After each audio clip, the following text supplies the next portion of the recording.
আমরা গণরুম guest room culture আমরা চাই না। আবাসন সংকট নিরসনই থাকবে আমাদের প্রথম লক্ষ্য।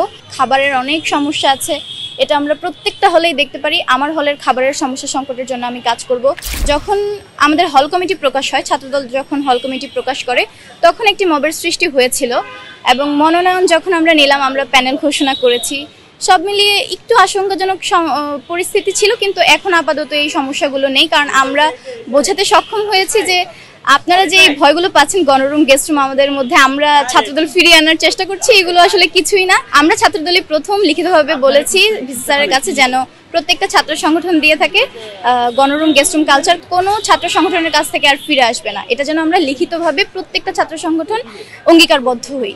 তো এটা আমরা বোঝাতে সক্ষম হচ্ছি, তো আশানুরূপ সমর্থন পাচ্ছি। আমরা তো আমাদের অঙ্গীকারের মাধ্যমে এই জিনিসগুলো জানিয়ে দিচ্ছি যে আমরা গণরুম গেস্ট রুম কালচার আমরা চাই না।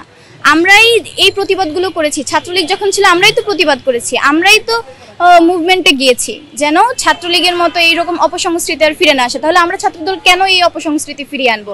আমরাই চাই প্রত্যেকটা ছাত্র সংগঠন লিখিতভাবে অঙ্গীকারবদ্ধ হোক যেন এইগুলো আর ফিরে না আসে। দেখেন, আমরা ঢাকা বিশ্ববিদ্যালয়ে যারা আছি, ঢাকা বিশ্ববিদ্যালয় আমাদের প্রাণের ক্যাম্পাস, আমাদের স্বপ্নের ঢাবি। তেমনি ঢাবিতে আসার পরে প্রত্যেকটা স্টুডেন্ট না হোক বেশিরভাগেরই হয় ডাকসু তাদের অনেক ভালোবাসার একটা জিনিস হয়ে দাঁড়ায়। ডাকসু তেমন আমার কাছে অনেক ভরসার একটা জায়গা, প্লাস স্বপ্নের একটা বিষয়। এতদিন পরে আমি 2 বছর হয়েছে এসেছি ক্যাম্পাসে, বাট ডাকসু আমি পাইনি।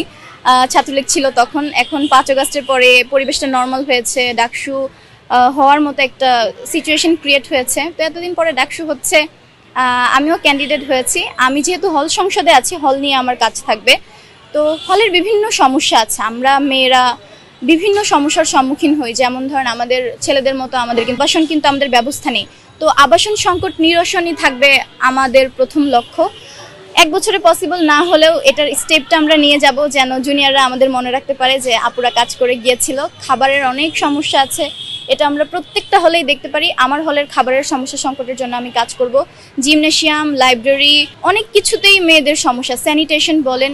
আমি চাইবো অলওয়েজ সার্বক্ষণিক একটা অ্যাম্বুলেন্সের ব্যবস্থা থাকবে, কেউ অসুস্থ হলে যেন ইমার্জেন্সি মেডিকেলে নিয়ে যাওয়া যায়। কেউ সে যে দল যে মতাদর্শেরই হোক না কেন, একজন মেয়ে হিসেবে যেন আমার হলের প্রত্যেকটা আপু নিরাপদ পরিবেশে নিরাপদভাবে হলে থাকতে পারে।